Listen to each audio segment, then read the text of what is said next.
everybody. So actually tonight I'm going to speak a little bit about relationships as well. And it's really connected to the Parsha and the Haftorah of Chayei. And one of the interesting features of the narrative of Eliezer finding a wife for Yitzchak is the extraordinary amount of repetition that appears in the narrative. All of us are raised with the idea that the Torah is extremely economical in the choice of words. Principles that could be conveyed in a sentence are not going to be conveyed in a paragraph. And there are many, many halachos that we derive from a single letter.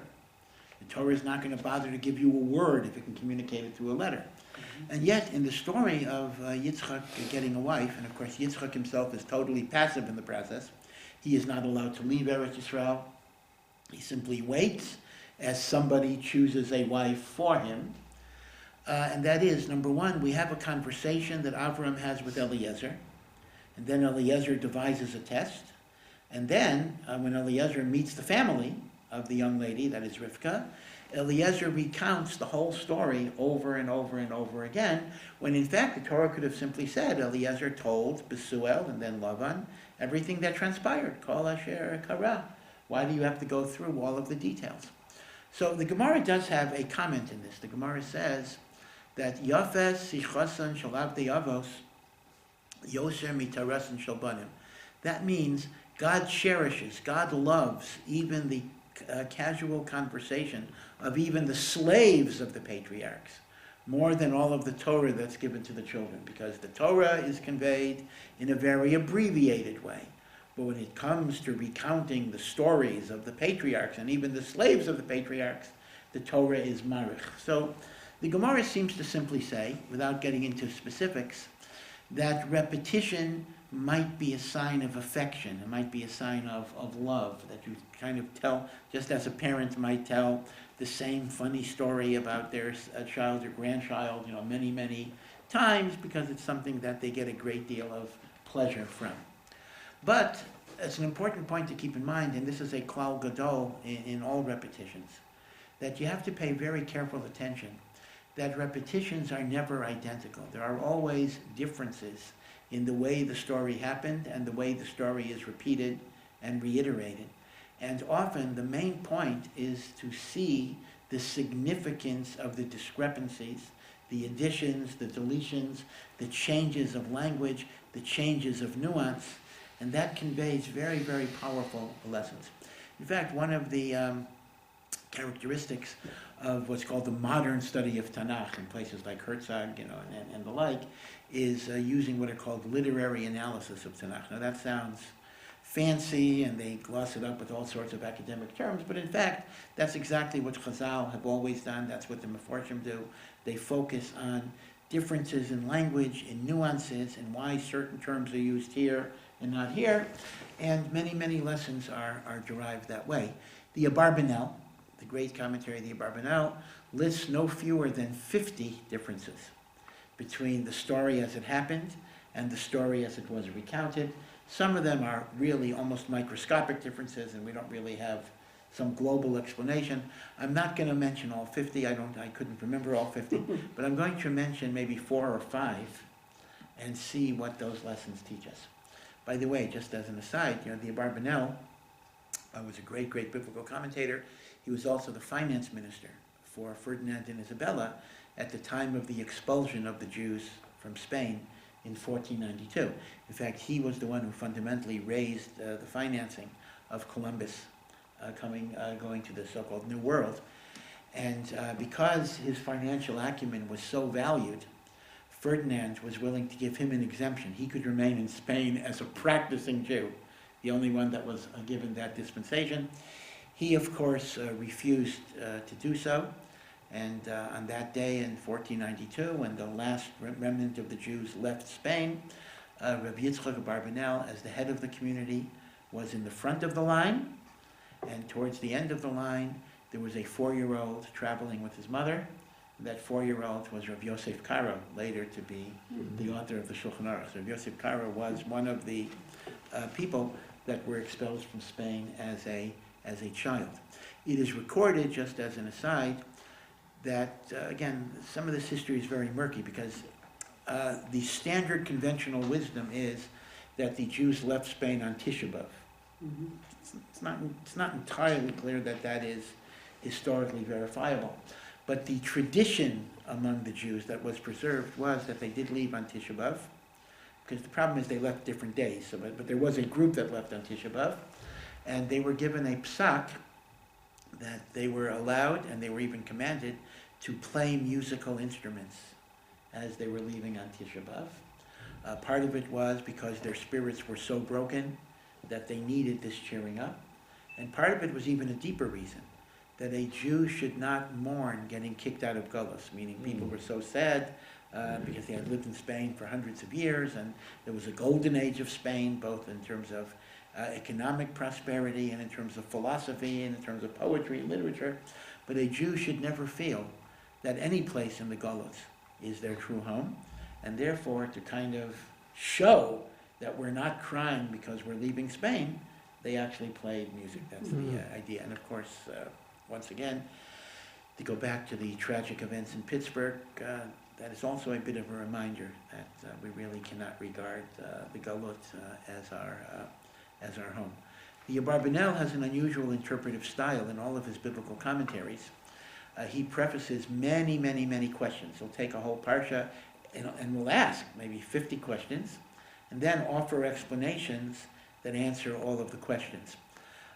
So they have a famous joke about that a person became an apikoros reading the Abarbanel because he sat down in his easy chair after Cholent Shabbos afternoon, and he reads 50 questions, contradictions, inconsistencies in the Torah, and he falls asleep before he can read the answers. He says, so many kashas on the Torah, so many contradictions, it can't possibly be true.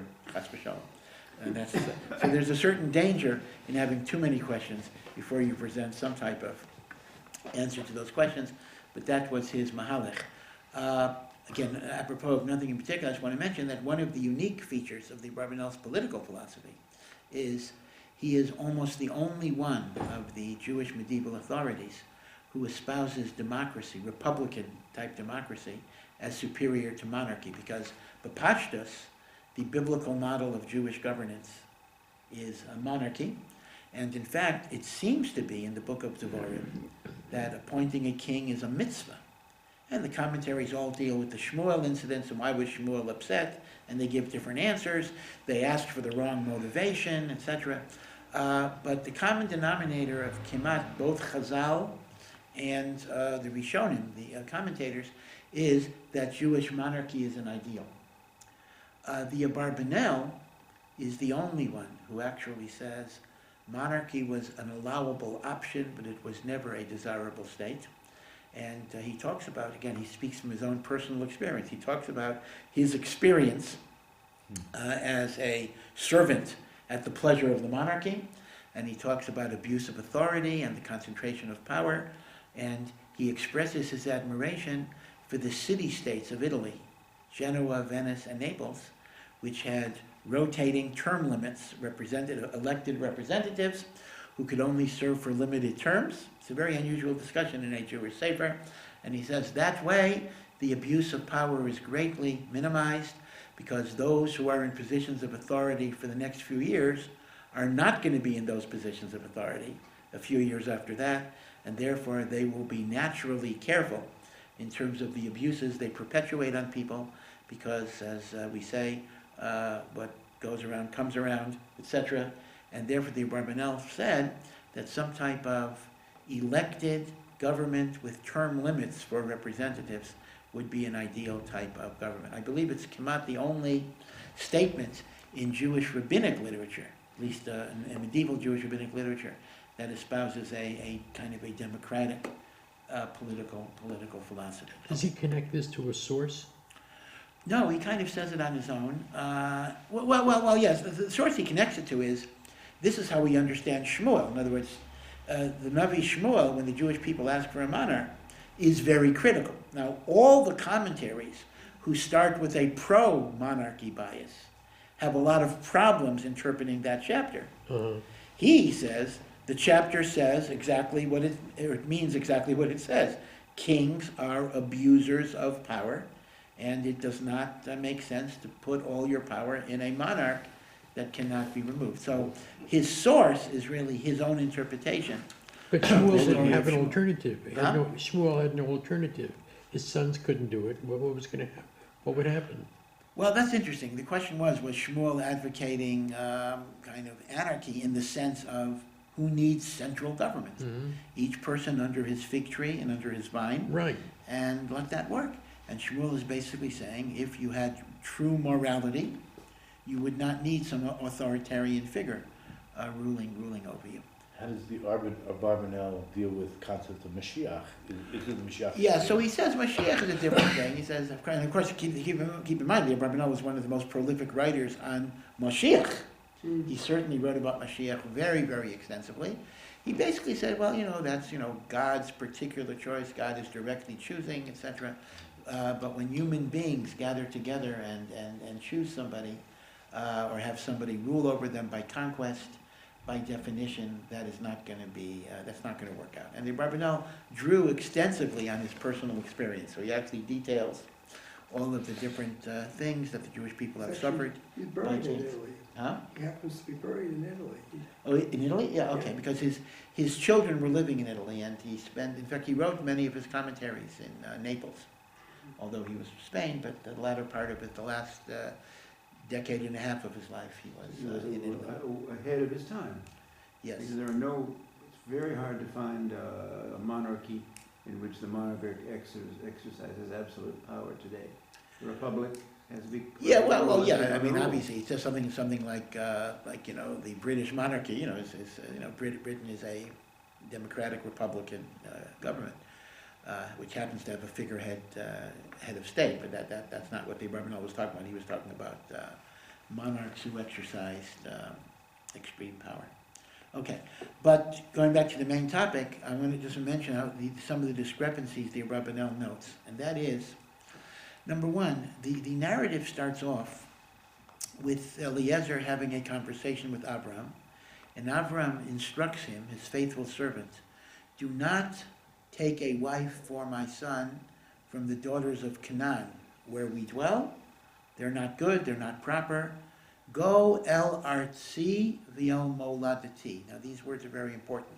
Go to my land and to my place of birth, which means, in terms of explicit mission, Avram did not actually say, go to my family. Maybe that might be understood, but he simply emphasized a geographical location. Go to a certain place, Haran. Now, when Eliezer is recounting that story, that conversation to Laban, he makes a subtle change.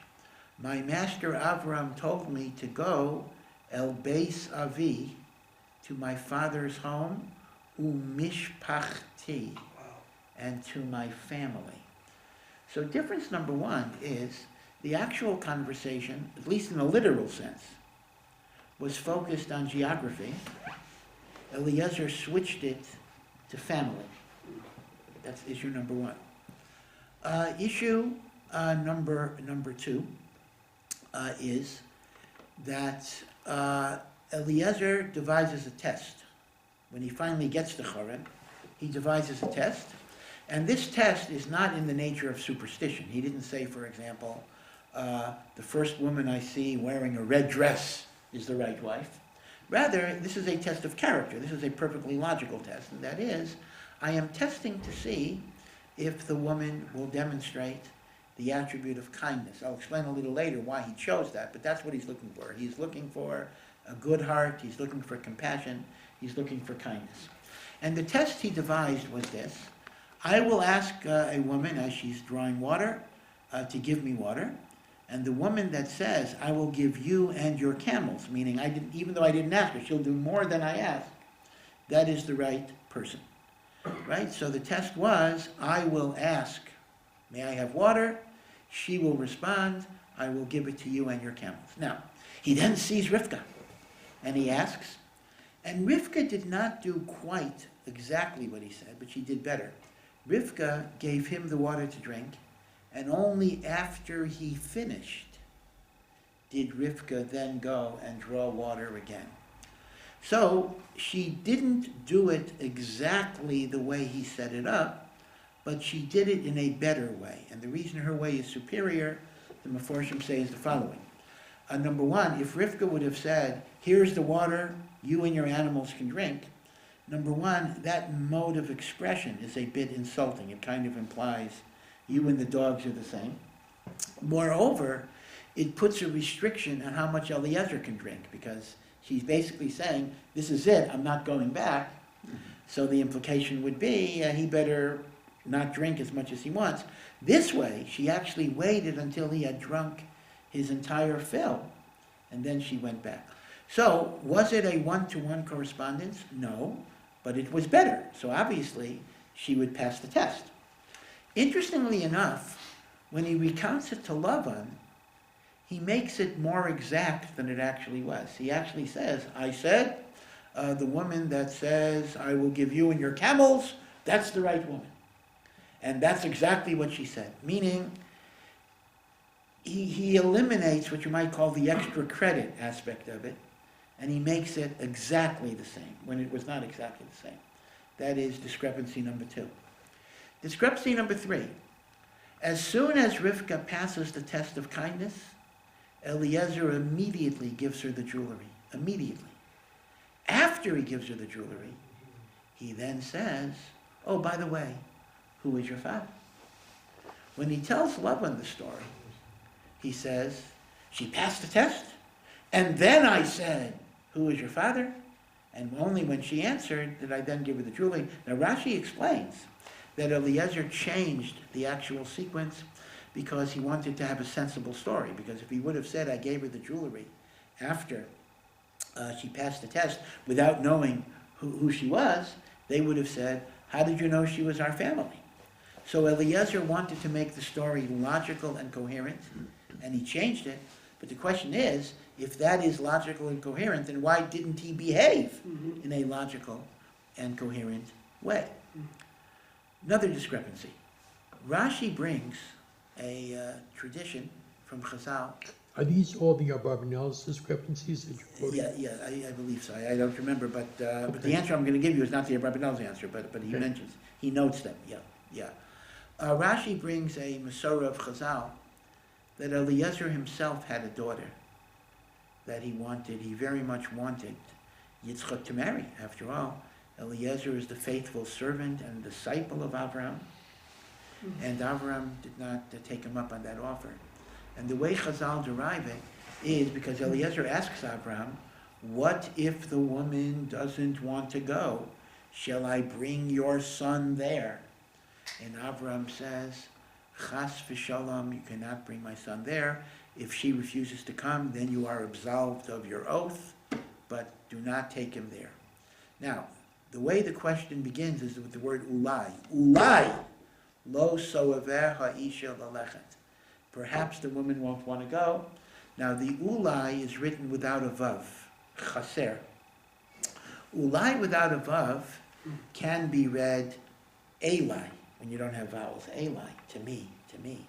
So that's the remez. Now, here is the problem, the Abarbanel points out. The double entendre of the elai and the ulai only appears in Eliezer recounting the story to Laban.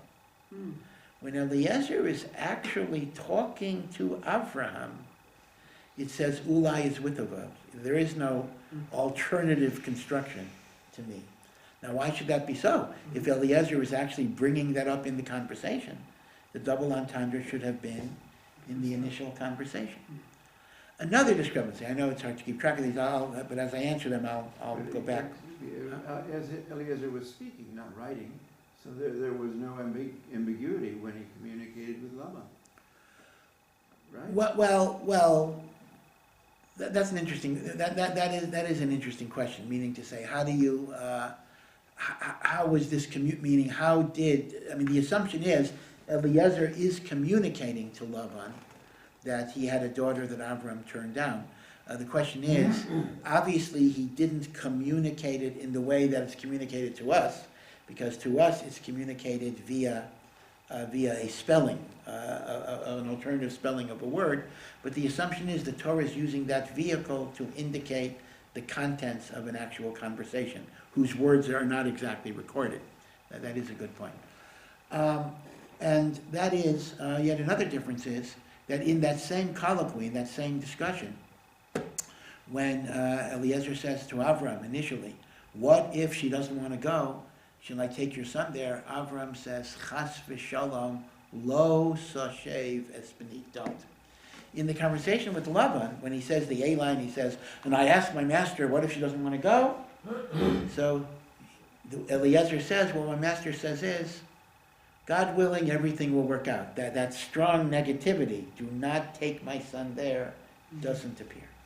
Right? A lot of discrepancies. Again, as I go to an answer, I'll review each one to show how there might be a single answer for all of these questions.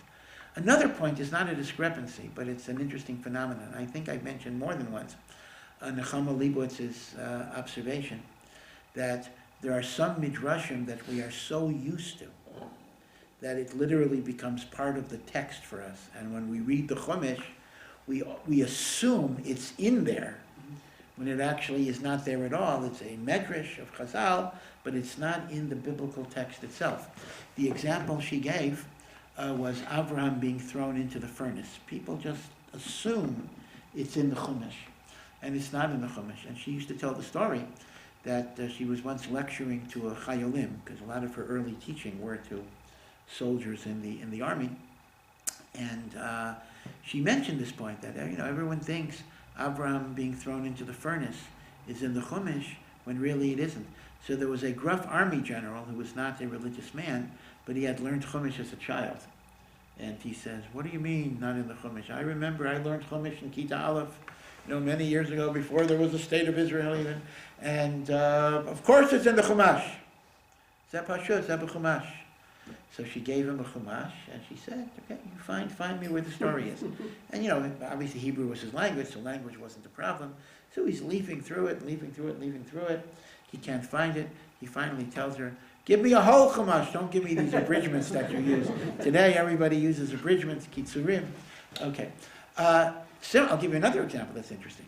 Everybody knows in the story of Purim that when Vashti refused to come before Achashverosh had her executed. And then he regretted it very much. But the truth of the matter is, if you read Megillas Esther, it does not say she was executed. It says, Asher lo savo Vashti lifnei HaMelech. Vashti will no longer be allowed to come before the king. So the truth of the matter is, Chazal have an interpretation that Vashti was killed, but the Ibn Ezra says, Pshuto shel Mikra indicates not. And we're so sure, because this is the Purim story we have been told ever since we were children, that Queen Vashti was killed, when in fact the Megillas Esther does not explicitly make that point. So similarly, why am I bringing this up? I kept on saying over and over again, Eliezer, Eliezer, Eliezer. Now we do know Avram had a servant Eliezer. That is mentioned in other parshiot. But Eliezer was not his only servant. And in Parshas Chayei Sarah, when it mentions that Avram sent his servant to find a wife for Yitzchak, Eliezer's name is not mentioned at all. Not a single time. And you have absolutely no textual proof that Eliezer... Sikan Beso. It does say Sikan Beso, and that phrase was used earlier. It doesn't say that he was the one who led the 318 men in the war? Yes, I understand that Eliezer is mentioned in Lech Lecha, but he's not mentioned there. Why isn't his name mentioned? What's the significance? Okay, so these are a whole bunch of questions that arise from the repetitions and the omissions and the like. So here, I want to start with a fundamental question that the Ran, Rabbeinu Nissim, raises in the Drushes. And that is, what exactly is the problem with Eliezer? After all, Eliezer is a righteous person. According to rabbinic understanding at least, he's not just Avram's servant. He is also Avram's disciple. He's Avram's Talmud. He's absorbed over many, many years the ways of Avram, the Chesed of Avram, the goodness of Avram. So, and yet, what is Avram's own family? They're idol worshippers. They're pagans. They're people, in many ways, of bad moral character. So why would Avram prefer? I mean, is Avram a racist? I mean, my family, oh, no matter what? Why would Avram prefer either his family or his city, we'll come back to that, over Eliezer? So the Ran says an interesting argument. Again, there are questions on it, but this is what he says. He says that it's true that Avram's family in Haran were idol worshippers and pagans. But the one midah that he knew they had naturally was kindness and compassion. The Canaanites were beteva achsari. They were cruel. Now, we can assume Eliezer himself conquered that natural inclination. But if beteva, there's a certain cruelty, it can always emerge in later generations. It's almost like a genetic predisposition to callousness and a lack of concern. So says the Ran, when somebody is not religious or somebody is an idolater, that's a philosophical error. That's an error in not understanding true beliefs. That can be corrected by education, environment, and exposure. But when there are chesronot in midot tovot, although we obviously believe you can change bad midot, I mean, otherwise tshuva wouldn't be possible, but it's an extremely difficult process. Rabbi Yisrael Salanter, in the 19th century, famously said, it is easier to learn through the entire Shas than to change a single negative midah. So consequently, Avram Avinu preferred to take a woman from an idolatrous home, for whom he assumed would have the midah of chesed and kindness, than to take even the most righteous person, where that midah was a little bit shaky. Now that's a very important consideration in terms of what our own children should be looking for in shidduchim. Often we look for things like skirt length or other various types of from indications, but we don't spend enough focus on kindness and a good heart and generosity of spirit and feeling the pain of others and wanting to help others. I remember seeing a Purim play in Baltimore. It was a bit of a parody on the shidduch process, where the rabbi was speaking on the phone recommending a chassan. So the rabbi said, oh, the chassan is a good learner, and he finished Shas, and the best guy in the shir, best guy in Lakewood, he's going to be Rosh Hashiva someday. And then he gets a question, from the person, what about his midos? So the rabbi looks very confused. This is a Purim play, and he says, midos, I don't believe I've ever been asked that before. He says, I really don't know. I'm going to have to get back to you. And that's kind of the hierarchy in which things are. They used to make a joke when people would say, when people would say about a woman, she has a good personality, that was said to be a bit of a sign that she was not physically attractive, or whatever. They used to be a joke that they used to say years ago. So similarly, when they say on a boy, he has good midos, that's a sign he's an amoritz. It's almost a shameful thing, to have good midos and the like. And yet the Ran is saying that's the most important thing, because everything else you can correct, everything else you can work on. Okay, so based on this idea, this yesod of the Ran is not going on all these differences, but this concept of the Ran can be used as a mafteach to explain many things, a key. Number one, it explains, how did Eliezer know to devise that particular test? He comes to Haran, he's told to find a wife, and he invents some test. Well, who says that's what Avram is looking for? According to the Ran, it's no kasha. That's exactly what Avram is looking for, because that's why Avram sent him to Haran, because of the midah of kindness. So Eliezer is simply devising the test based on the criterion that Avram Avinu is looking for. Okay, but now let's go through the discrepancies, and I'll re-mention them again to show how it answers. First discrepancy, I may not remember the order, but first discrepancy was that Avram said, go to Artzi Umoladati, go to my place of birth, and Eliezer changed it to family.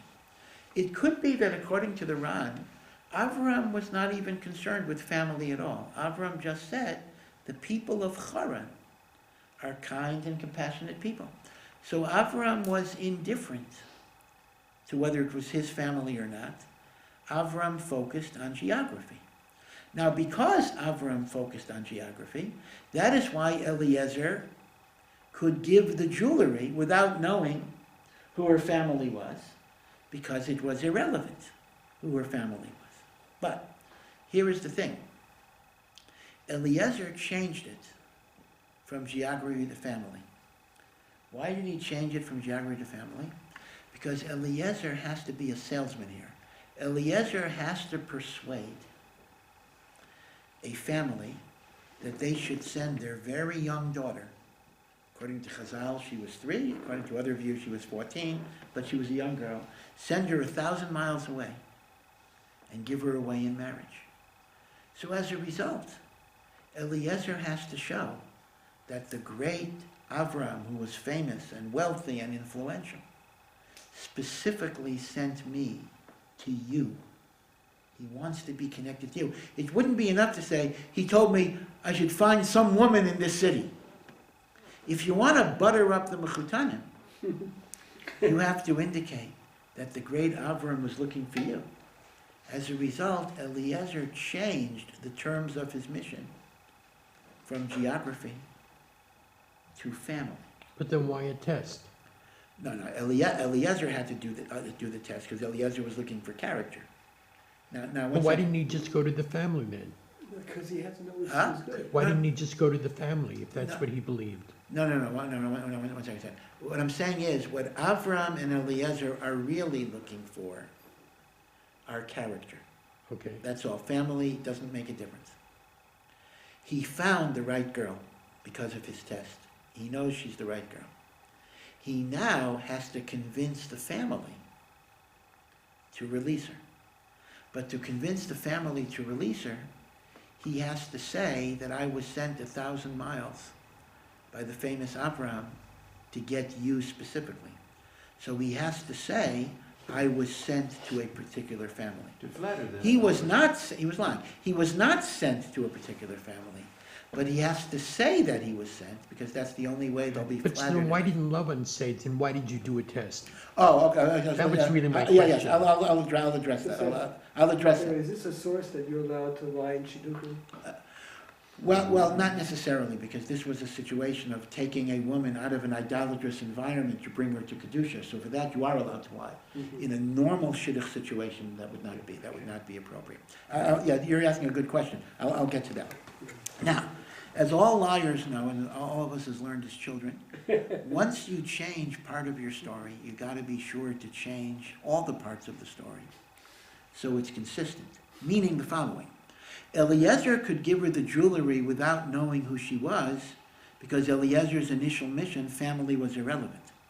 But once he changed the story to focus on family, he had to change the story that I first asked her who she was, and then I gave her the jewelry, because otherwise it would have been illogical. So he smartly, intelligently changed that story.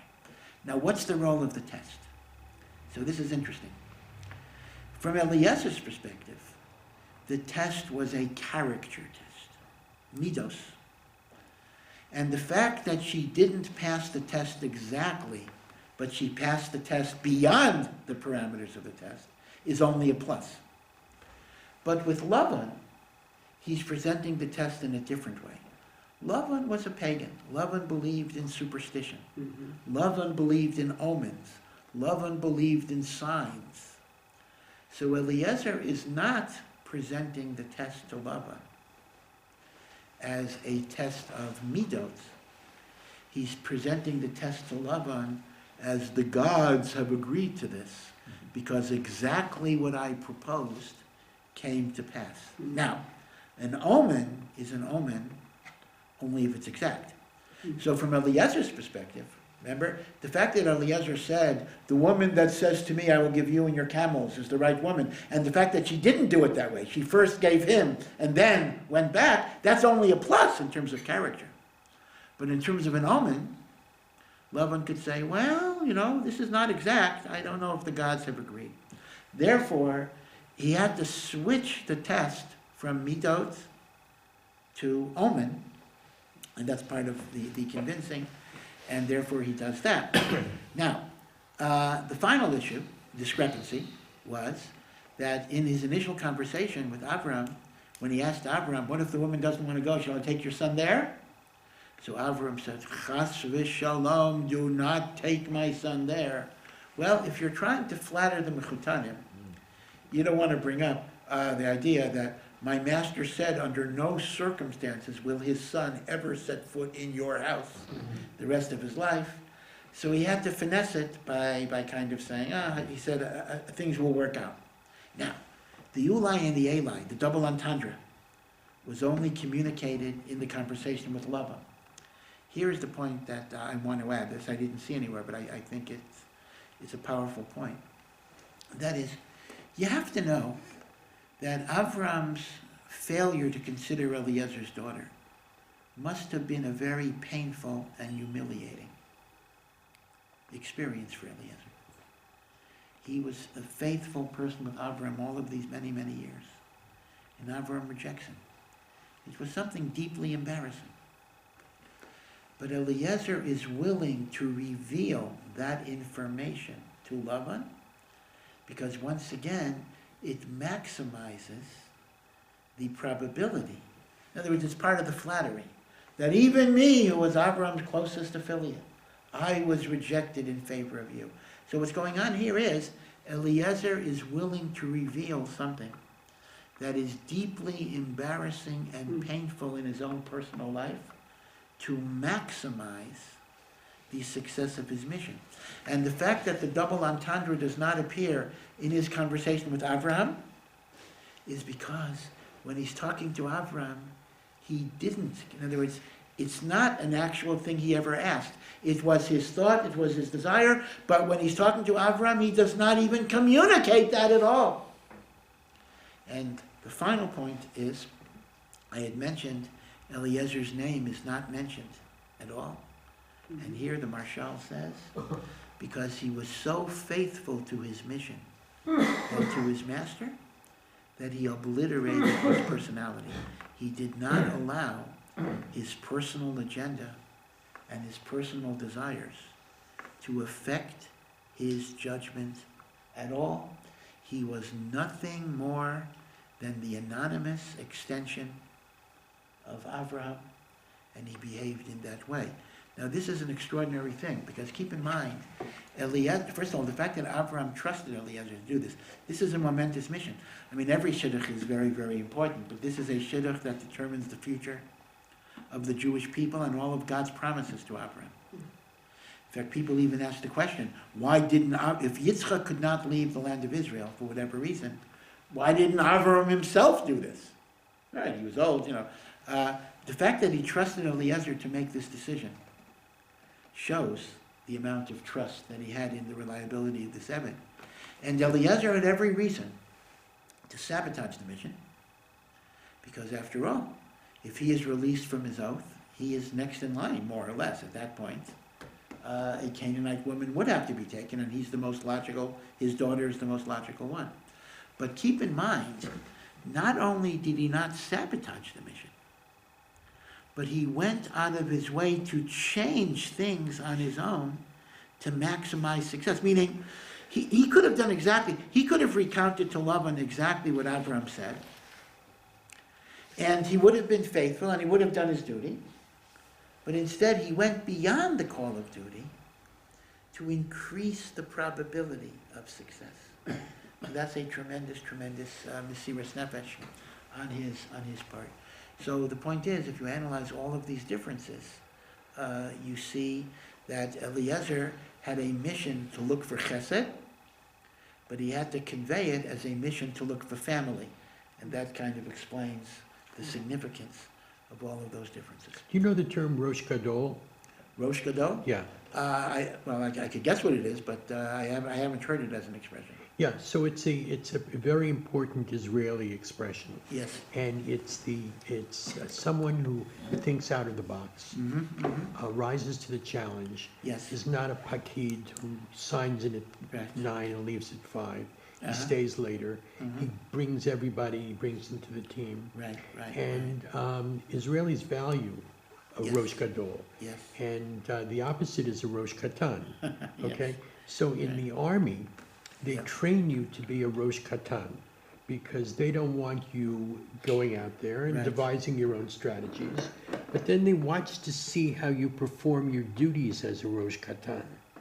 And if you perform your duties as a Rosh Katan with a certain enthusiasm, you want to help people, you want to go above and beyond the call of duty, then they train you to be a Rosh Gadol. Eliezer is the first one that I'm listening to, and I see Yes. he is really a Rosh Gadol. Yeah, Because he doesn't do like what you said and just Right. does his job, right. relating the thing. He really wants to make the whole thing work. So he has to go this way, and he has to go Right, that right, way, and right, that way, right. and that way. That's a And good point. also take his Yeah. personal life out of it, Take it out, right? take it out, and he knows what Lavan is looking for, and he knows what Yitzchak needs. That's important too. And he knows what Abraham needs, Right. and that's what makes him into a Rosh That's Gadol. a very good point. Now, I remember years ago, seeing, I think it was one of the Twilight Zone shows, the old Twilight Yeah, Zone. Rod Serling. Rod Serling, and it was about a society that was practicing, euthanasia, killing children who were not considered to be up to par. And everyone thought that meant if you weren't, when you were 13 or something, you got tested for intelligence and creativity, and if you were found wanting, you were taken away. And it's about the story about this kid, and he was studying for that test, and the kid was very bright, so the parents were very optimistic. But the kid was killed. His life was terminated, and the reason is they weren't killing the kids who were not bright. They were killing the kids who were too creative. They wanted conformists, and they did not want. Right? So the whole story stood on its face. Ooh. That you were too smart for your own good. If you thought outside the box, you were in trouble. So unfortunately, a lot of societies, maybe not in such a drastic a way, but obviously this was a metaphor for the fact that we live in a world where thinking outside the box is sometimes seen as a negative and destructive quality.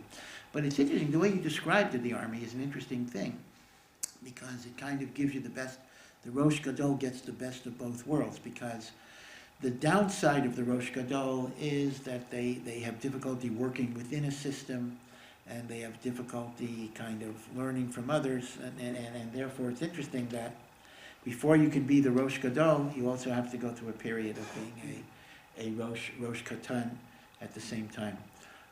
It actually reminds me of an exact statement. Rav Henkin, he and his Rebbetzin, they lost their son and their daughter-in-law. Yeah, the terrorist. Terrorist attack, yeah, the children, yeah. So, but the story goes that his grandfather was the great Gadol of America, Rav Yosef Eliezer Henkin. So Rav Henkin Jr. recalls asking his grandfather, "How do you become an Adam Gadol?" And the grandfather answered, "You first have to be an Adam Katan, and then you become an Adam Gadol." Wow, Right, so it fits. that's great. Fits Thank that you. very, Wow. very exactly. The Yeah. question is, we see at the beginning of the parsha, the meat of Chesed that Rivka had. Yeah.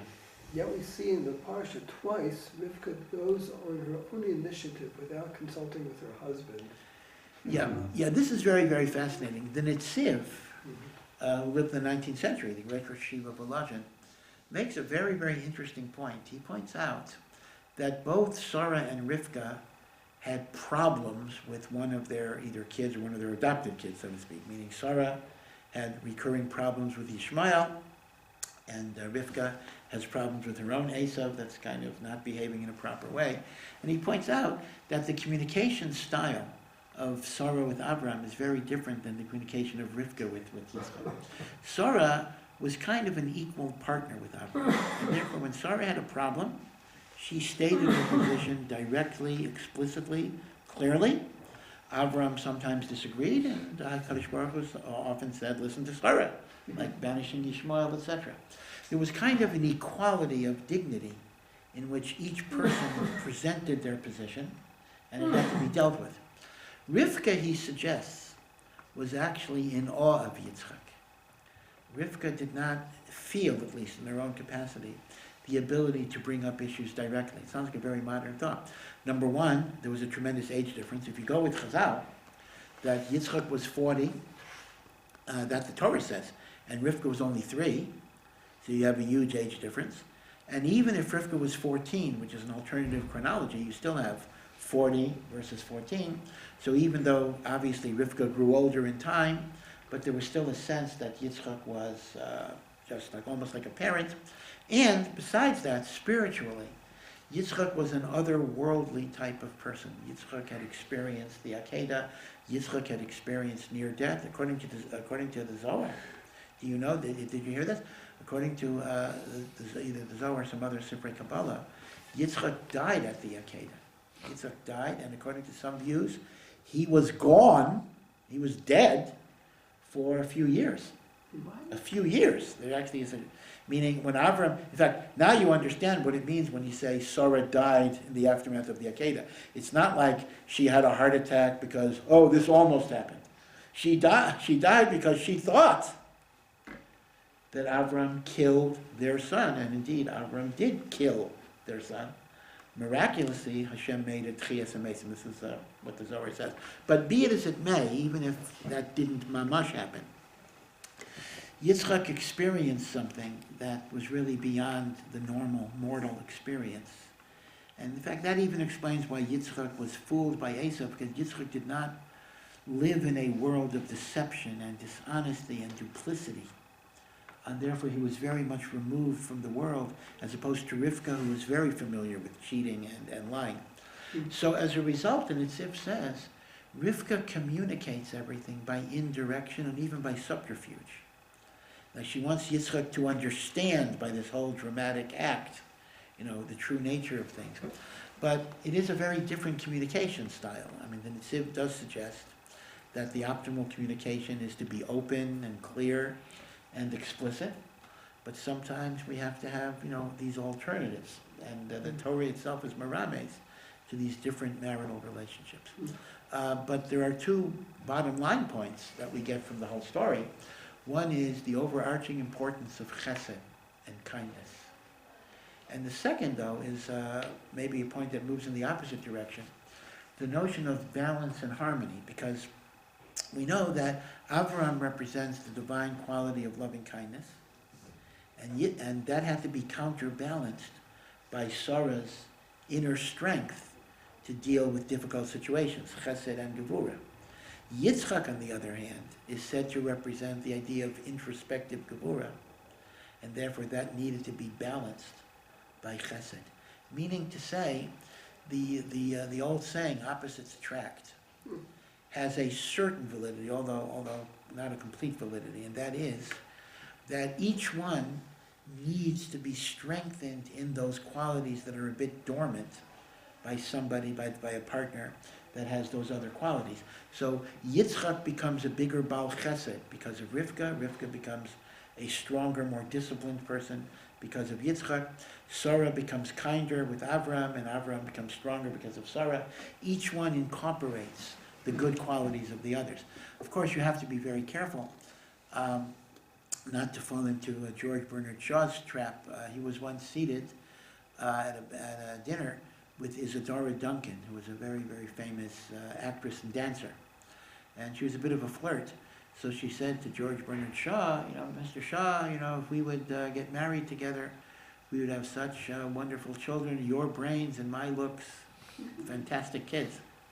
So Shaw, who was a bit of a curmudgeon, said, well, that would be wonderful to be sure, but if they have your brains and my looks, we're going to be in big trouble. One has to be very, very careful that when people marry with different attributes, I don't take the bad midos of her, and she takes my bad midos. Each of us grow from the other. But the Sfarim tell us that is the meaning of Ezer Kenegdo, a helpmate to be opposite. Is it helpmate or is it opposite? So Chazal say they're pragmatic. Some marriages it's helpmate and some marriages opposite. There are both in the world. But the Sfas Emes says the true insight is that the true help of a marriage is when each one brings a different perspective, and a different way of looking at things than the other, and then we grow. If I have somebody who is my different gender clone, if there's such a thing, and thinks exactly the way I think about every conceivable issue all the time, well, you can almost say, what's the point exactly? How do I move? Where do I go? How do I grow? How does she grow? We're just reinforcing each other's limitations over and over and over again. And therefore, the Sfas Emes says it's precisely the kenegdo, the different way of looking at things, that bring a person to a greater ezer, a hope in life and in terms of growth. But you do have to be careful, because the opposites attract on this level has a lot of validity. But if the people are too radically different, unfortunately I've seen in my years in Or Sameach, marriages where a person who was very, very introverted, really wanted to marry someone who was the life of the party, because that he thought it would help him. But in fact, if the discrepancy is too big, you can create a lot of emotional pain. So one has to balance. On one hand, you're looking for difference, but the difference should also have a lot of similarities at the same time. Otherwise, you can't really tolerate it. Question, Yeah. what would have happened if Rivka had regarded herself as the equal of her husband, Yeah. like Sarah, and had confronted him about who was going to get the main Yep. blessing? It's Say, an- no, it's- give it's it. an- Give It's an interesting question. We have no textual evidence that wouldn't have worked. You're right. In other words, not, why not? But Rivka was not able to make that decision, and therefore an alternative plan B had to be devised. But again, Rev Hirsch explains that the plan B was not so much to fool Yitzchak, but to, through the temporary fooling of Yitzchak, make him realize and validate what the underlying reality was. In other words, it's a little different. It wasn't so much, let's get the brachas by deception, but it's creating a morality play so that Yitzchak would come to understand what the nature of Esav was, etc. And that is why at the end he validated his decision, right? Because otherwise he could have, this is not a magic potion. Esav shows up. Yitzchak says, well, I'm sorry, I gave it away already. That's kind of a magic thing, I gave it away. If I gave it to the wrong person, I'll give it to the right person now. The short answer is that Yitzchak is putting the pieces together and is coming to a certain realization as to what the reality is of which he was not fully aware.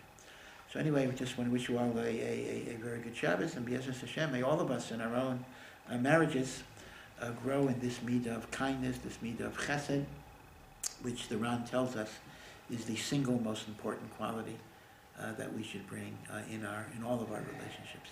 So, Shabbat Shalom. Thank you.